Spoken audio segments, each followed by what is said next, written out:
तलाश की जा रही है। नोएडा का अगर जिक्र किया जाए, क्या कोई नोएडा से कनेक्शन यहां पर है बाबा का?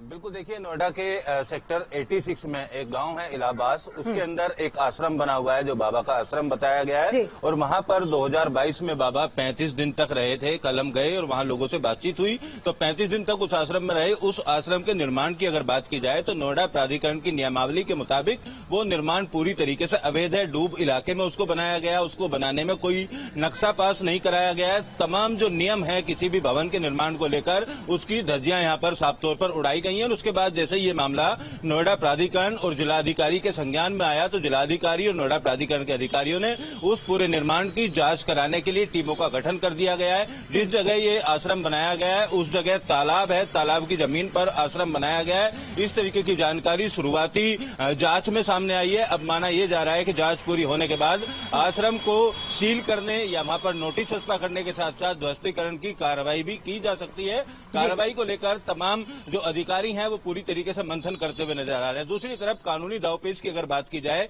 जो जांच चल रही है उसको लेकर अब बाबा की तरफ से एपी सिंह जो वकील हैं, जो सीमा हैदर का केस लड़ रहे थे, निर्भया का आरोपियों का केस लड़ रहे थे, वो अब बाबा के वकील के तौर पर नियुक्त किए गए हैं। दिल्ली से एपी सिंह सुबह रवाना हुए हैं। अलीगढ़ के साथ साथ तमाम उन जिलों में जाएंगे जहां पर अस्पतालों में घायल मरीजों को भर्ती कराया गया है। उन तमाम मरीजों से मिलेंगे और बाबा के जो सेवादार हैं उनसे भी मुलाकात कर बाबा की तरफ से इस बात को ये कहा जाए, अमित आपने बताया कि एपी सिंह अब यहाँ पर उनके वकील के तौर पर नियुक्त कर दिए गए हैं। अगर जिस तरीके से पूरा मामला अब तूल पकड़ता जा रहा है, एपी सिंह वकील हैं बाबा भोले के, बाबा भोले तो सामने आ नहीं रहे हैं, लेकिन इसके बावजूद एपी सिंह उनकी तरफ से कह रहे हैं और तमाम चीजों को लेकर के सवाल खड़े कर रहे हैं एपी सिंह। इसके भी मायने हैं अपने अमित।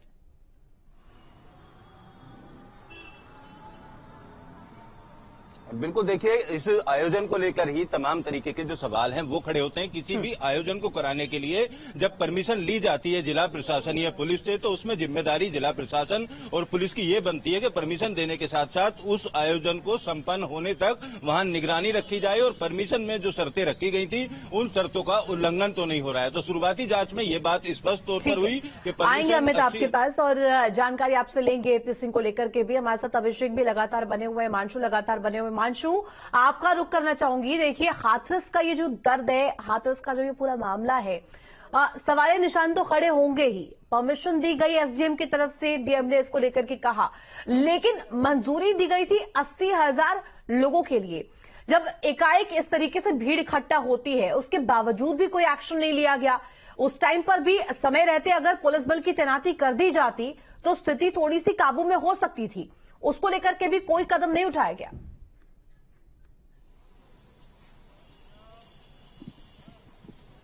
देखिए, इसी सवाल का मैं इंतजार कर रहा था कि ये सवाल कब पूछा जाएगा और आपने बिल्कुल सही सवाल पूछा है।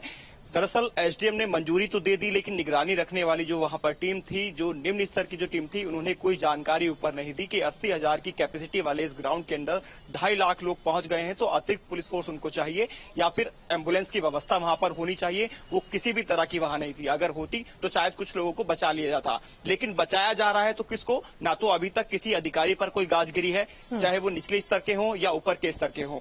ना तो वहां पर जो एलआईयू की टीम थी जिन्होंने जांच करने के लिए वहां पर वो मौजूद थे, उन पर कोई अभी तक एक्शन लिया गया है। ना वहां पर जो पुलिसकर्मी तैनात थे उन पर कोई एक्शन लिया गया है, ना चौकी पर एक्शन लिया गया है, ना थाने पर, ना सीओ अधिकारी पर, यानी किसी भी अधिकारी पर कोई एक्शन नहीं। और सीधा अगर आ जाते हैं बाबा पर, तो बाबा का नाम तो एफआईआर में नहीं है। तो जितने भी सरकारी अधिकारी हैं उनको तो बचा लिया गया है, सीधा अब आरोप किस पर डाल दिया गया है? जो वहां पर आयोजन करता है। ढूंढने में लग गए हैं उनको कि उनको पकड़ा जाए, उनको जेल में डाला जाए। जबकि आयोजनकर्ताओं की परमिशन लेने के बाद उनके ऊपर कार्रवाई होना तो तय है कि उनके ऊपर होनी चाहिए, लेकिन बाबा का नाम क्यों नहीं है? उसके साथ ही जिन्होंने परमिशन दी उतने ही वो बराबर के दोषी हैं।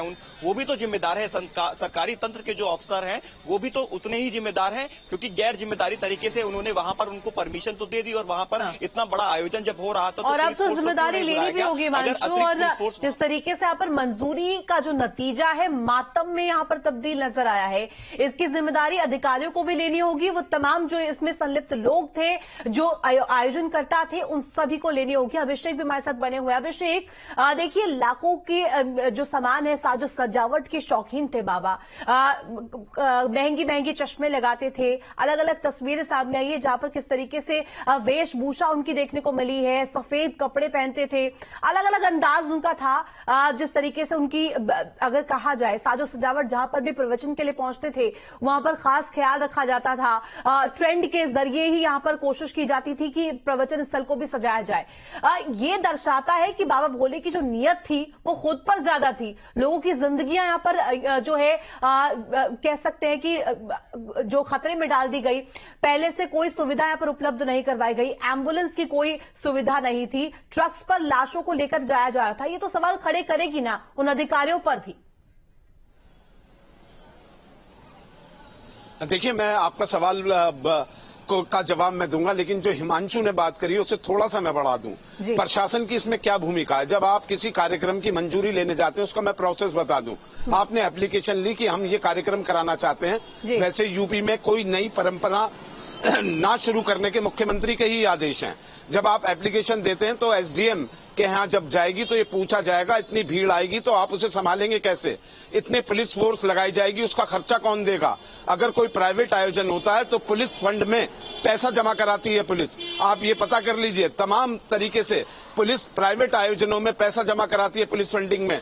क्यों हम प्राइवेट कार्यक्रम में इतनी सारी पुलिस फोर्स दें? अगर पुलिस फोर्स दे रहे हैं, आप 80,000 लोगों को बुला रहे हैं, तो कैसे ब्लॉक बनाएंगे, कैसे बैरिकेडिंग करेंगे, कैसे फायर ब्रिगेड की टीम के लिए पैसे का अरेंजमेंट करेंगे, फंड का अरेंजमेंट करेंगे, किस तरीके से एम्बुलेंसेज वहां होंगी, किस तरीके से उमस के उसमें बिजली के उपकरण और ये सारी चीजें, कहीं आग न लग जाए पंडाल में, उसके सेफ्टी के क्या उपाय हैं, क्या फायर एक्सटिंगर वहां पर लगाए गए हैं, ये सारी जांच करने के लिए फायर ब्रिगेड को भेजा जाता है। और जब वो अपनी रिपोर्ट दे देती है तब एसडीएम मंजूरी देता है। तो इसमें ऐसा नहीं लगता कि कोई जांच की गई मौके पे जाकर और उसके बाद एसडीएम ने ये रिपोर्ट दी, गए और चुपचाप ये मंजूरी दे दी गई। अगर कोई ढंग से इसमें जांच कर ले तो डीएम से लेकर नीचे सिपाही तक और एसडीएम से लेकर एडीएम तक सब नप जाएंगे और जेल चले जाएंगे।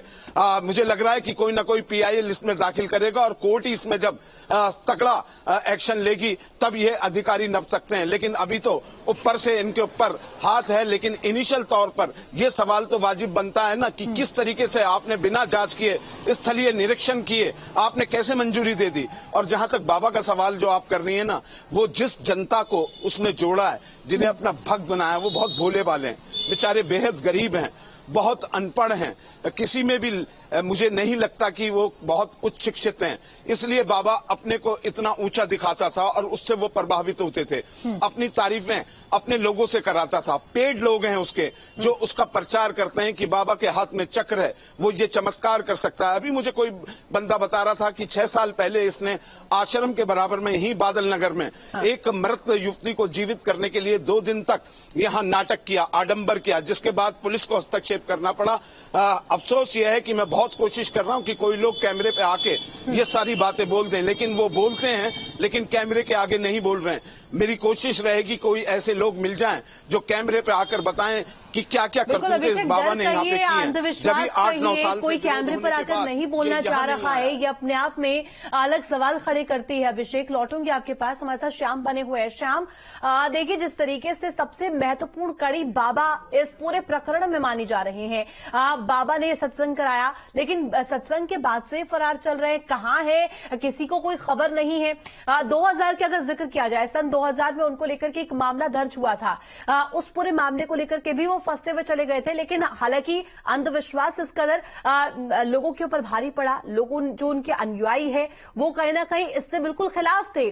लिहाजा ये रहा कि ऐसे बाबा फलते फूलते रहते हैं, इन पर भी सवाल खड़ा होना लाजमी है। जो पाखंड उन्होंने शुरू किया था, उस पाखंड का अंत होना भी जरूरी है। श्याम,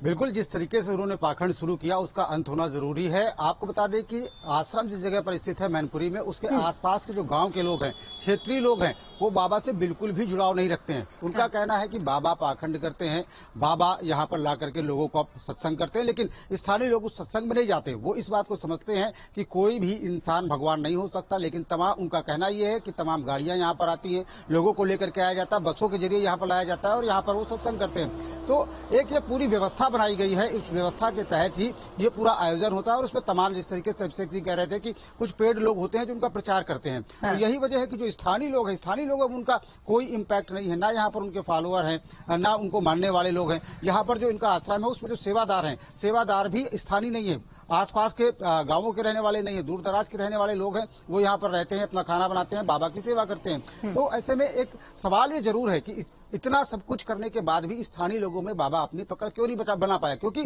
स्थानीय लोग बाबा को जानते हैं, बाबा की हकीकत जानते हैं, वो उनके झांसे में नहीं आते। वो जानते हैं कि तमाम लोगों को ला करके यहाँ पर बेवकूफ बनाया जाता है, लोगों की झाड़ फूक की जाती है, भूत प्रेत उतारने का काम भी यहाँ पर किया जाता है। हाँ। लेकिन इन सबके बीच में सबसे बड़ा सवाल यही है कि बाबा आखिर गया तो गया कहाँ? क्योंकि कहा यह गया था कि इसी आश्रम में बाबा आया, बाबा यहाँ पर रुका और उसके बाद लगातार पुलिस का घेरा यहाँ पर रहा। अब पुलिस ये कह रही है कि इस आश्रम में बाबा नहीं है, तो ऐसे में वो कब निकला? क्योंकि लगातार पुलिस का घेरा बना हुआ था, पुलिस यहाँ पर जो बैरिकेडिंग लगा रखी है उसमें गाड़ियों को चेक करने के बाद बाहर आने दे रही थी। इस दौरान बता दें आपको, कल सुबह 10 बजे के आसपास कुछ गाड़ियां आश्रम से बाहर आई थी। उन गाड़ियों में क्या बाबा बैठ करके फरार हो गया या पुलिस ने उसको यहाँ से निकाल दिया? क्योंकि ये जो पूरा मामला है उसमें क्योंकि बाबा को अभी तक दोषी नहीं माना जा रहा है, FIR में उसे दोषी नहीं माना गया, तो ये कहना कि पुलिस दबिश दे रही है ये भी पुख्ता रूप में नहीं कह सकता कि पुलिस उसकी गिरफ्तारी के लिए, उसको पकड़ने के लिए या उससे जानकारी लेने के लिए दबिश दे रही है। लगातार पुलिस की मौजूदगी श्याम आएंगे आपके पास और आप ये महत्वपूर्ण जानकारी दे रहे हैं।